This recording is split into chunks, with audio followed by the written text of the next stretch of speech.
փոքր մհերը չափահաս դառնալով որոշում է գնալ եւ գտնել հորը, Սասունցի Դավթին, որն արդեն 7 տարի է ինչ հեռացել էր Գյուրջիստան։ Ճանապարհին նրանք հանդիպում են, սակայն չեն ճանաչում միմյանց եւ մենամարտում են։ Մեհերի բազկապանից Դավիթը ճանաչում է որդուն, որին այդպես էլ չի ներում հոր հետ մենամարտելու հանդգնությունը եւ անիծում, որ նա լինի անմահ, բայց անժառանգ։ Դավթի մահից հետո փոքր մհերը պատերազմում է թշնամիների դեմ եւ հաղթում։ Սպանում է Չմշկիկ Սուլթանին լուծելով հոր վրեժը։ Ապա ամուսնանում է գեղեցկուհի Գոհարի հետ։ Բայց կատարվում է հոր անեծքը։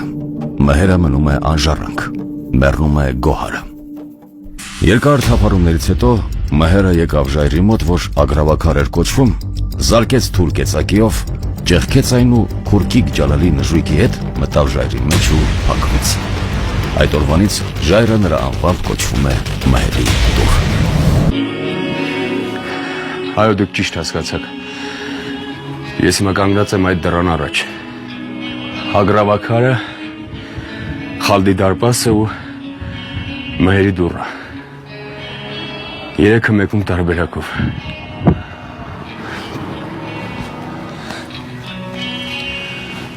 Ահա եւ այդ արձանագրությունները։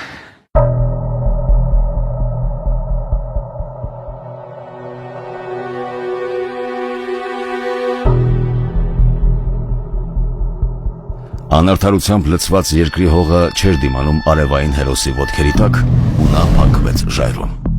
Քանի աշխարհ չար է, հողն էլ գալբցեր է,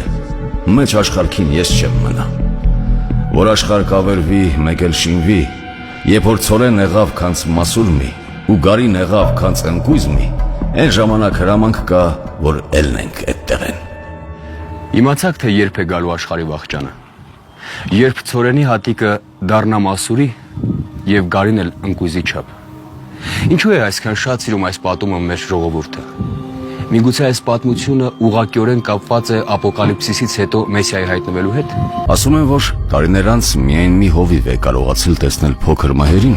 ու նրանից իմացել, որ դուրս չի գալու ժայռից մինչև այս չար աշխարհի կործանումը։ Պատմում են նաև, որ Վարդավառի ու Համբարձման տոներին ագրավակարից ջուր է հոսում եւ ժայռի ներսից լսվում է Քուրքիկ Ջալալի խրխինջը։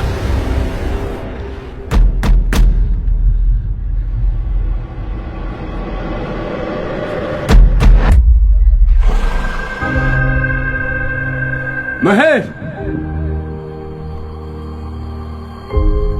Մհեր!